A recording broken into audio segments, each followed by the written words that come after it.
이 새벽 하나님이 주신 말씀은 창세기 24장입니다. 24장 1절에서 12절 말씀입니다. 구약 30쪽입니다. 함께 봉독하시겠습니다. 아브라함이 나이가 많아 늙었고 여호와께서 그에게 범사에 복을 주셨더라. 아브라함이 자기 집 모든 소유를 맡은 늙은 종에게 이르되 정하건대 내 허벅지 밑에 내 손을 넣어라.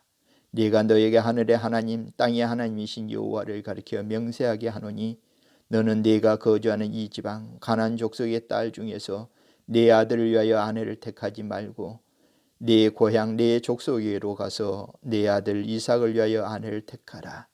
종이 이르되 여자가 나를 따라 이 땅으로 오려고 하지 아니하거든 네가 주인의 아들을 주인이 나오신 땅으로 인도하여 돌아가리이까.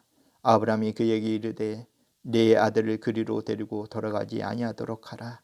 하늘의 하나님 여호와께서 나를 네 아버지의 집과 네 고향 땅에서 떠나게 하시고 내게 말씀하시며 내게 명사에 이르시기를 이 땅을 내 씨에게 주리라 하셨으니 그가 그 사자를 너보다 앞서 보내실지라.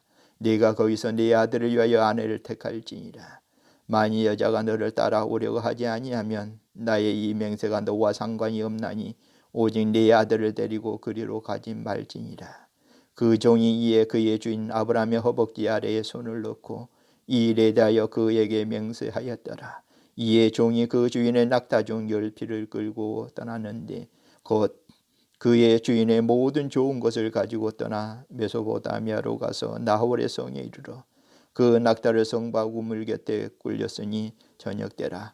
여인들이 물을 기르러 나올 때였더라. 그가 이르되 우리 주인 아브라함의 하나님 여호와여 원하건대 오늘 나에게 순조롭게 만나게 하사 네 주인 아브라함에게 은혜를 베푸시옵소서.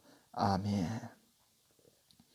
러시아의 속담이 싸움터에 나갈 때는 한 번 기도하고 바다에 갈 때는 2번 기도하라.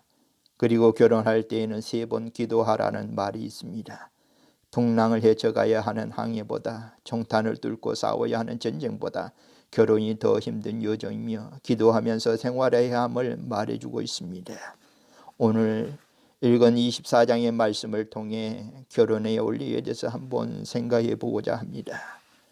아브라함은 이삭의 배표를 가나안 온 주민에게 택하지 않고 고향 땅 족속에게 택하였습니다. 믿는 사람들은 믿음의 사람을 배필로 삼아야 합니다. 이삭이 40살 무렵이 되었을 때 아브라함은 자신의 집에서 가장 믿을 수 있는 종인 엘리에셀에게 말을 합니다. 3절입니다. 네가 거주하는 이 지방 가나안 족속의 딸 중에서 네 아들을 위하여 아내를 택하지 말고 네 고향 네 족속으로 가서 네 아들 이삭을 위하여 아내를 택하라. 결혼은 결혼 당사자 간의 만남이기도 하지만 가문과 가문 간의 만남이기도 합니다. 주변 국가의 평화를 유지하고 유대를 강화시키기 위해 결혼을 이용하기도 했습니다. 이런 관점에서 보면 고향 땅 친척집을 떠나온 아브라함이 이삭을 결혼시킬 때 주변 부족과 결혼시키는 것이 가장 합리적인 모습으로 보였습니다. 그런데 아브라함은 그렇게 하지 않고 종을 머나먼 고향 땅으로 보내 신부를 선택하도록 합니다. 결혼은 가문과 가문의 만남이라고 했습니다. 결혼을 통해 상대방의 문화와 사상이 네 집안에 들어오게 되어 있습니다. 아브라함이 사는 가나안 땅도 우상 숭배가 만연한 곳이었습니다. 우상 숭배를 하는 여인이 집안에 들어오면 그 집안은 우상을 숭배하게 되고 혼합주의에 빠질 위험이 커지게 됩니다. 안 믿는 사람들의 문화적인 영향을 많이 받게 된다는 것입니다. 에스라가 바벨론 포로에서 예루살렘에 돌아오고 보니 그곳에 사는 사람들이 이방인의 딸들과 결혼한 모습을 보게 됩니다. 백성들의 모범이 되어야 할 방백들과 고관들이 앞장서서 결혼을 한 것입니다. 기가 막힌 노릇입니다. 에스라는 속옷과 겉옷을 찢고 머리털과 수염을 뜯으며 기가 막혀 주저앉게 됩니다. 이스라엘 백성들이 포로가 되어 바벨론에 잡혀간 것도 이방 여인들과의 결혼을 하며 지혜를 지었기 때문이었습니다. 솔로몬은 주변 국가의 관계를 원만히 하기 위해 주변국의 공주들과 결혼을 했습니다. 결과는 결혼한 신부들이 자신들의 신을 섬기기 위해 그들의 산당을 짓고 그들의 신들에게 분향하며 제사했다는 것입니다. 하나님이 원하시는 결혼은 하나님을 섬기는 사람끼리의 결혼입니다. 또 엘리에셀이 아브라함에게 또 한 가지를 묻습니다. 만약에 신부가 오지 않겠다고 하면 어떻게 할까요? 이런 생각을 할 수 있지요. 그때 아브라함은 말합니다. 네 아들을 그리로 데려 돌아가지 않도록 해라. 아브라함은 하나님 약속에 기반하여 단호하게 말한 것입니다. 데리고 돌아가지 말아라. 하나님은 고향 땅을 떠나고 말씀하셨으며 우리가 살고 있는 이 땅을 약속의 땅으로 주셨기 때문에 그렇습니다. 결혼 때문에 약속의 땅을 떠날 수 없음을 단호히 말해주고 있습니다. 하나님은 믿음의 사람들을 위해 그 사람들의 적합한 사람을 예비하고 계십니다. 결혼을 위해 믿음을 버릴 수 없습니다. 신앙을 굳건히 붙잡고 있으면 하나님은 나에게 적합한 배우자를 때에 맞게 주실 것입니다. 둘째는 기도로 준비해야 합니다. 내게 맞는 배우자를 위해 기도로서 준비해야 됩니다. 배우자를 위한 기도는 결혼할 뿐만 아니라 주변 모든 사람들이 함께 기도로 도와줘야 됩니다. 배우자를 위한 기도는 결혼 적립기에만 기도하는 것이 아니라 어렸을 때부터 기도해야 합니다. 아브라함의 종 엘리에서는 가나안을 떠나면서 기도했을 것입니다. 주인의 아들의 적합한 배우자와 그 배우자를 순결하게 만나며 그리고 그 배우자가 순수히 따라 나설 수 있도록 기도했을 것입니다. 12절입니다. 오늘 나에게 순조롭게 만나게 하사 내 주인 아브라함에게 은혜를 베푸시옵소서. 엘리에셀은 자신의 일을 잘 감당하기 위해 기도로 출발했으며 가는 중에도 도착해서도 사람 만나기 전에 기도하였습니다. 그래서 하나님의 준비한 여인인 리브가를 만날 수 있었습니다. 엘리에셀은 자신의 배풀을 구하기 위해 메소포타미아를 갔을 때 이삭은 들에 나가 기도했습니다. 엘리에셀이 돌아올 때까지 계속해서 기도했습니다. 63절입니다. 이삭이 저물 때에 들에 나가 묵상하다가 눈을 들어보매 낙타들이 오는지라. 이삭은 기도하면서 신부된 리브가를 맞이하게 된 것입니다. 집에서 편하게 맞이하는 것이 아닙니다. 이삭은 기도로서 준비하면서 맞이한 것입니다. 요즘은 남녀 간의 만남이 자유로운 사회입니다. 직장에서 학교에서 어디서든 남녀가 만날 수 있습니다. 있는 만남의 순간에도 기도해야 합니다. 그래야 하나님이 준비한 사람을 만날 수 있습니다. 내 결혼 기도가 내 욕망을 만족시키는 기도가 아니 되어야 합니다. 하나님이 예비하신 사람이라면 모든 영경도 함께 할 것이라는 그 믿음으로 기도해야 됩니다. 이삭과 리브가는 기도에서 맺어지게 되었습니다. 세 번째로 살펴볼 것은 결혼은 자기 희생적인 사랑과 정경으로 이루어져야 하는 것입니다. 67절입니다. 이삭이 리브가를 인도하여 그의 어머니 사라의 장막으로 드리고 그를 맞이하여 아내를 삼고 사랑하였으니 이삭은 결혼한 아내인 리브가를 사랑했습니다. 이 사랑의 희생이 전제되는 사랑인 것입니다. 사랑하면 그 의미가 광범위해서 뜻이 명확하지 않을 때가 있습니다. 그렇지만 헬라에서는 상황에 따라 사용하는 단어가 다릅니다.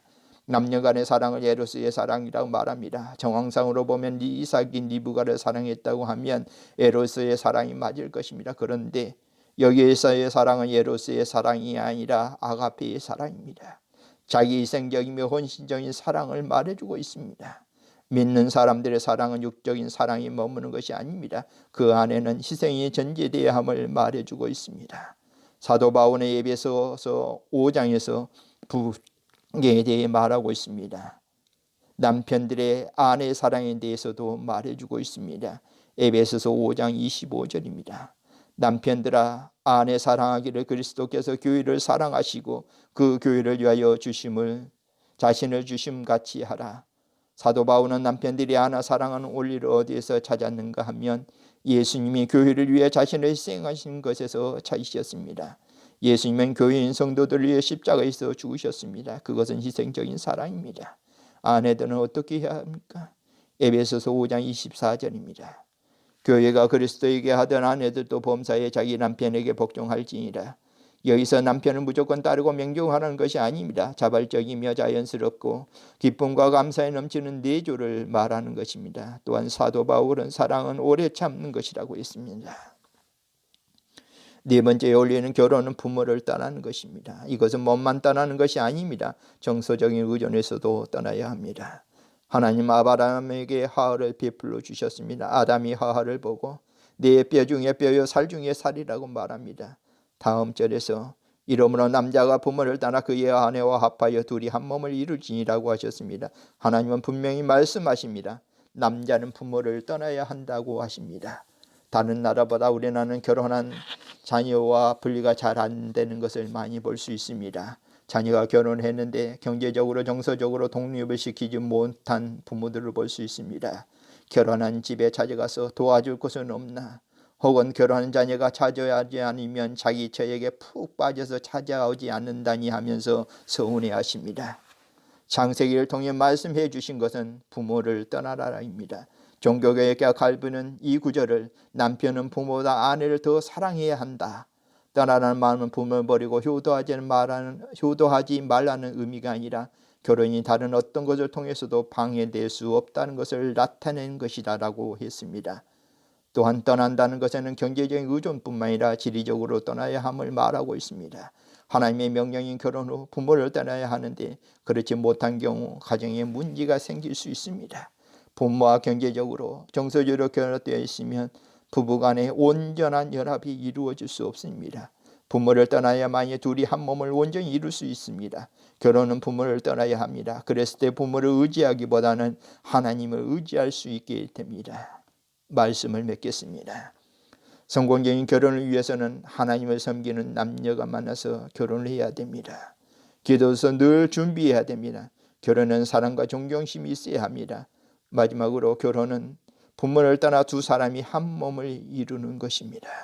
기도하시겠습니다.